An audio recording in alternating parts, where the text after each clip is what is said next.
Superfluous!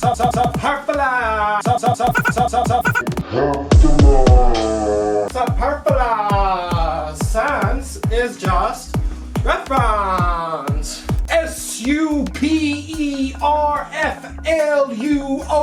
Superfluous.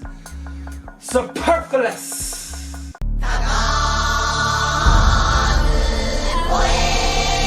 Last time, we looked at the sense and reference of unreal objects, like the present emperor of China. Of course, there is no present emperor of China, so any statement using the denoting phrase, the present emperor of China, is necessarily false. But this leads to the possibility that sense and reference might be the same thing, since definite descriptions of unreal objects seem to have no sense and can't be used truthfully in a sentence. This led philosopher Bertrand Russell to declare that sense is superfluous and only reference are meaningful. If we allow that denoting phrases, in general, have the two sides of meaning and denotation, the cases where there seems to be no denotation causes difficulties, both on the assumption that there really is a denotation, and on the assumption there really is none. Thus, the difficulty which confronts us is that we cannot succeed in both preserving the connection of meaning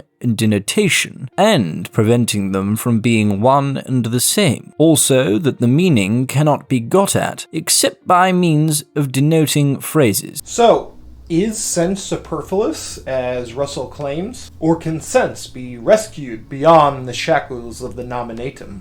P.F. Strawson rejects Russell's reductionism. He divides the issue into 6 parts. A1, a sentence. A2, a use of a sentence. A3, an utterance of a sentence. B1, an expression or definite descriptions denoting phrases however it self-identifies. B2, a use of an expression. B3, an utterance of an expression. So let's use Strawson's schema with the following statement.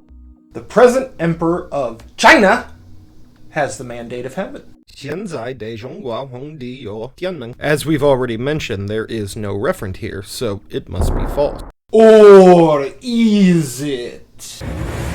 According to Strawson, Russell doesn't take into account the important function of the use of a statement or expression. If we today said the above statement, we would be saying a false statement. However, if I was a simple peasant in the year 215 before the Common Era living in China under the reign of Qin Shi Huangdi, and I say, then this sentence would be true. If another peasant in the year 208 BCE said, that statement would definitely be false, because Qin Shi Huangdi was a very unwise ruler. In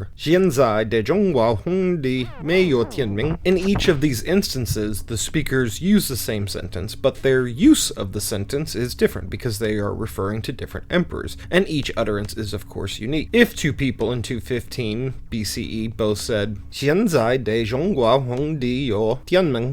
then they would be both making the same use of the sentence, and of course still two separate utterances. Strawson says we can't talk about the truth or falsity of a sentence, only the truth or falsity of its particular usage. At the same time, the sentence itself is not about anything specifically, but only the usage of the sentence is about something, because the sentence may be used in different contexts to be about different people. The purpose of language is for us as human beings to relate to our world. Language is our tool for making sense of reality. Definite descriptions, or denoting phrases, or what Strawson refers to as expressions, can be broken up similarly to full statements. Strawson agrees with Russell that expressions cannot be true or false because only sentences can be used truly or falsely, but the use of an expression is to refer to someone in the course of a sentence being about someone. As with A1, B1 does not refer or denote anything. Only use, B2, can do that. Strawson says, quote, mentioning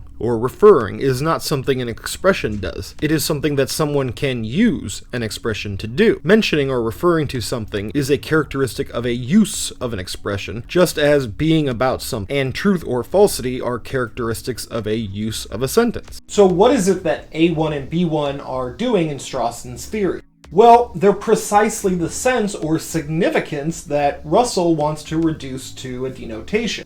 A sense that is not the same as what it denotes. Quote, Meaning is a function of the sentence or expression. Meaning gives general directions or conditions for the use of a sentence or expression. The meaning does not identify itself with the object that it refers to, because meaning is about the rules, habits, and conventions of language. In understanding the meaning, we understand how a sentence or an expression could be used correctly. Strawson allows us to maintain the sense of a thing without it being reducible to its object. What conditions an expression must have to be used either truthfully or spuriously, about real objects or imaginary objects, and so on. This allows us to describe objects which may not currently exist without reference to unreal objects or an infinite regress through incomplete symbols.